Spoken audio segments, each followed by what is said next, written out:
할렐루야. 아침 7시에 찾아가는 하나님의 말씀. 오늘은 야고보서 3장 1절에서 5절까지 말씀입니다.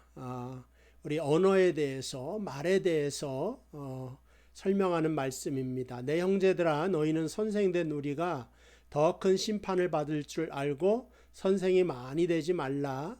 우리가 다 실수가 많으니 만일 말에 실수가 없는 자라면 곧 온전한 사람이라 능히 온몸도 굴레 씌우리라. 우리가 말들의 입에 재갈 물리는 것은 우리에게 순종하게 하려고 그 온몸을 제어하는 것이라. 또 배를 보라. 그렇게 크고 광풍에 밀려가는 것들을 지극히 작은 키로서 사공의 뜻대로 운행하나니 이와 같이 혀도 작은 지체로 돼 큰 것을 자랑하도다. 보라, 얼마나 작은 불이 얼마나 많은 나무를 태우는가. 우리 기독교는 말을 중요시 여깁니다. 그 말로 영혼이 살아나고 그 말로 낙심한 심령이 위로를 받고 살아납니다. 그 말로 절망 중에 있는 사람이 소망을 찾게 되고 다시 살아나게 됩니다. 그 말로 갈 길을 몰라 방황하던 사람이 길을 찾습니다. 그러나 때로 기독교인들이 말실수를 하는 경우가 있습니다. 말을 잘못하는 경우가 있는데 그 말로 상처를 남기게 됩니다. 그리고 큰 갈등으로 이어지게 됩니다. 오늘 본문은 이러한 것에 대한 경고를 하고 있습니다. 한 가지 비유를 주목해 봐야 되는데 5절에 보라, 어떻게 작은 불이 어떻게 많은 나무를 태울 수 있는가. 요즘에 산불 때문에 전 세계적으로 난리가 아닌데 미국의 지금 서부 쪽에 전부 산불로 인하여서 그 연기가 저 중부지방까지 갔으니까 수천 킬로를 날아가고 있고, 북아메리카만 아니라 저 아마존에도 산불이 작년에 비해서 3배 정도 늘어났다고 하니까 엄청난 지구적인 재앙이 되지 않나 싶습니다. 이것이 또 자연 발화도 되지만 어떤 사람이 실수로, 또 어떤 사람이 일부러 그 작은 불로 인하여서 나라 전체를 태우는 이러한 일이 발생하고 있는 것을 보고 너무나도 안타깝고 또 두려운 마음도 있고, 정말 말세가 다가왔나 하는 그런 생각도 하면서 조심스럽게 기도를 하게 되는 경우를 많이 보게 됩니다. 우리의 말이 처음엔 작지만 엄청나게 커다란 결과를 맺어올 수 있는 그러한 능력을 가지고 있다 하는 말이라고 생각을 합니다. 6절에 더 강도를 높이죠. 혀는 곧 불이다. 불의 세계라. 혀는 우리 지체 중에서 온몸을 더럽히고 삶의 수레바퀴를 불사르나니 그 사르는 것이 지옥불에서 나오느니라. 그러니까 우리 말하는 것이 불이 될 때, 그러니까 사람을 살르고 죽이고 태우려고 하는 것은 어디에서부터 연유됐다고요? 지옥의 권세에서부터 연유되었기 때문에 그것을 재갈 물려야 된다. 침묵이 때로는 금이 된다. 말을 절제하는 것이 온전함을 이룰 수 있는 길이 된다 하는 것이 2절에 나와 있죠. 우리가 다 실수가 많으니 만일 말에 실수가 없는 사람은 곧 온전한 사람이라. 실수 많은데 거의 대부분이 말이기 때문에 이 말을 조심하라고 하는, 혀를 길들이라고 하는 그런 말씀을 하고 있습니다. 그 말이 3절입니다. 우리가 말들의 입에 재갈 물리는 것은 우리에게 순종하려고 그 온몸을 제어하는 것이라. 말에 재갈을 물린다, 이렇게 끈을 묶고 이 정도가 아니라 그 말 입에 쇠로 그냥 확, 예전에 재갈은 쇠로 입을 딱 막아버리는 그러한 재갈을 의미합니다. 4절에는 이제 배의 키로서 모든 것을 사공의 뜻대로 운행하는 것처럼 입이라고 하는 것이 그렇게 커다란 능력이 있는 것이기 때문에 주의하라고 하는 말을 하고 있습니다. 그래서 말을 조심하기 위해서 말하기 전에 우리는 많은 생각을 해야 됩니다. 화살이 수위를 떠나면 되돌아올 수가 없습니다. 관역에 제대로 조준되었다는 판단이 들기 전에는 그래서 시위를 놓아서는 안 된다 하는 것입니다.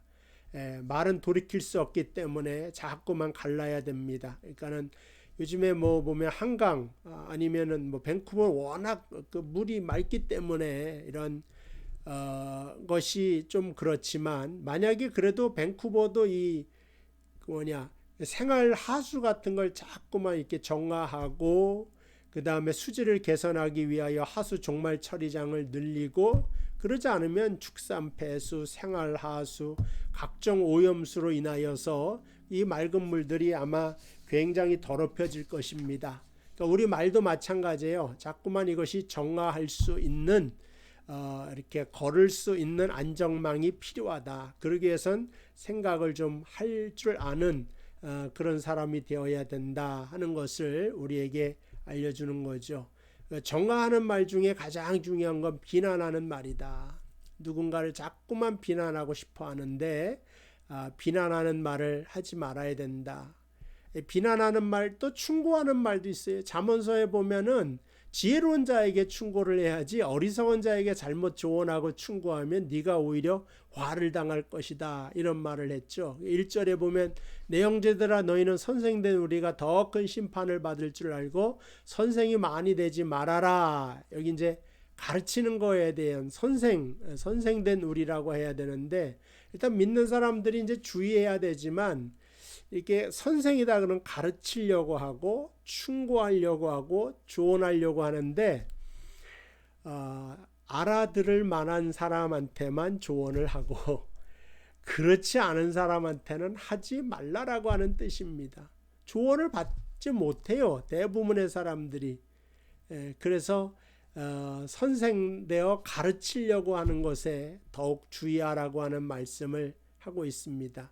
자, 하나님께서 기뻐해야 되실 말을 하는 이유가 뭐 여러 가지 있겠지만 하나님이 기뻐하시는 말이 뭘까? 제가 생각할 땐 믿음의 말을 가장 기뻐하신다. 그러니까 믿음이 없이는 하나님을 기쁘시게 하지 못한다고 했으니까 또 믿음의 언어를 하나님께서 좋아하시겠다 하는 생각이 들죠. 예수님께서도 할 수 있거든요. 무슨 말이냐.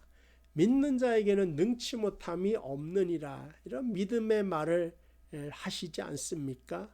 언제 주님께서 우리 다 죽었다, 큰일 났다, 어떻게 하면 좋으냐, 이런 말 하신 적 아무도 없죠.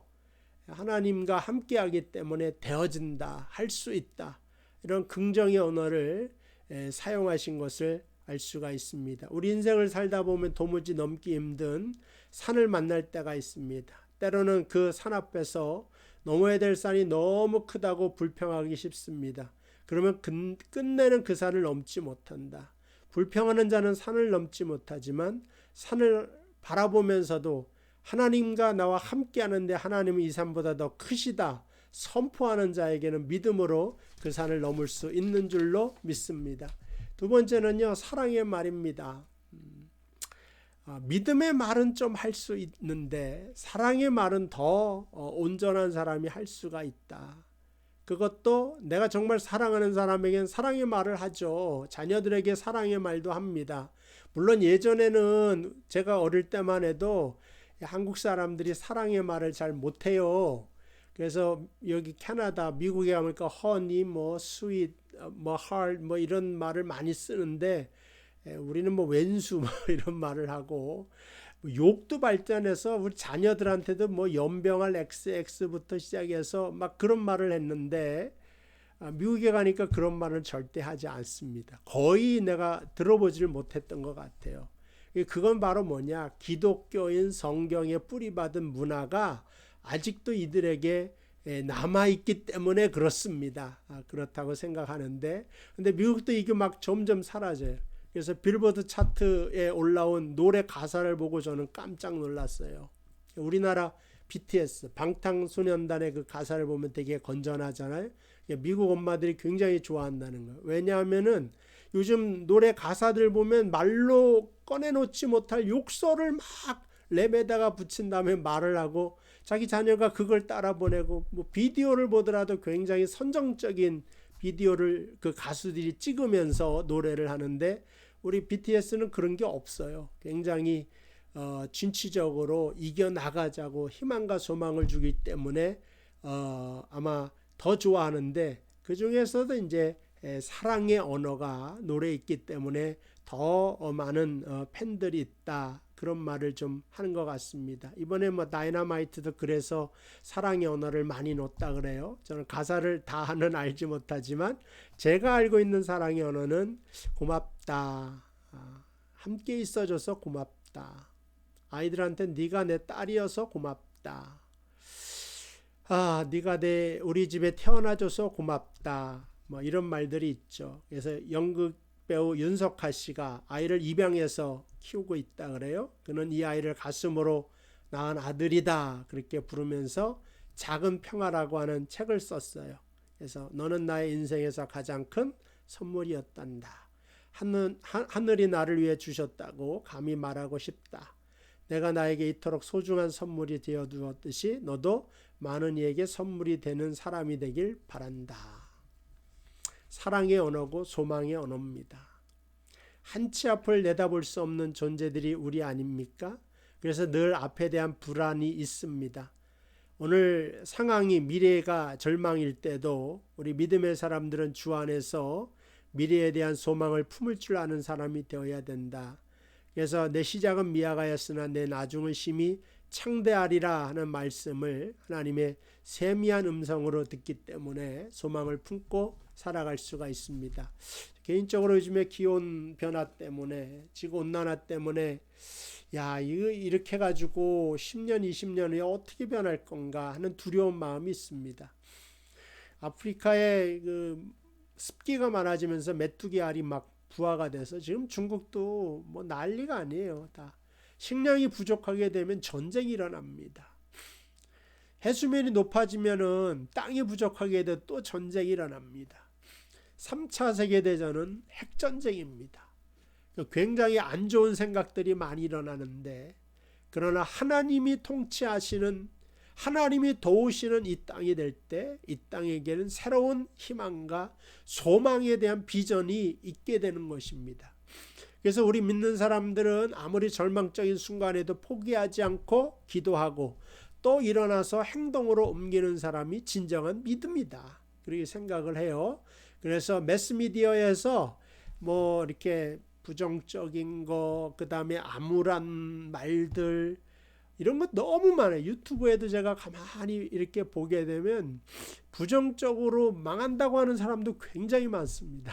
그러나 그러한 것에 귀 기울이지 말고 오늘 야고보서 3장을 묵상하면서 오늘 하루도 하나님이 정말 나에게 좋은 언어를 갖기를 원하는구나. 이걸 기뻐하시는구나 하는 걸 깨닫고 10절 보세요. 한 입에서 찬송과 저주가 나오는도다. 그러니까 찬송만 하나는 뜻이에요. 샘이 한 구멍으로 어찌 단물과 쓴물을 내겠느냐. 너희는 어떤 물을 낼 거냐. 단물을 낼 거냐. 쓴물을 낼 거냐. 말씀을 읽고 찬송하는 사람은 단물을 내어라 하는 거죠. 12절도 같아요. 내 형제들 어찌 무화과 나무가 감람 열매를 포도나무가 무화과나무를 맺겠느냐.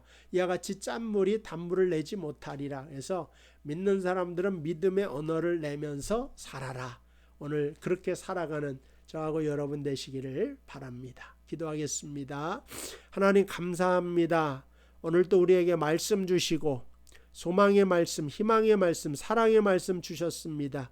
이 말씀을 받은 우리가 세상을 향하여서도 소망을 말하고 사랑을 말할 수 있도록 긍정을 말하고 능력을 말하고 모든 두려움을 내쫓는 그러한 하나님의 자녀들 다 되도록 역사하여 주시옵소서. 예수님의 이름으로 기도하옵나이다. 아멘. 감사합니다. 오늘도 승리하시기를 주님의 이름으로 축복을 드립니다.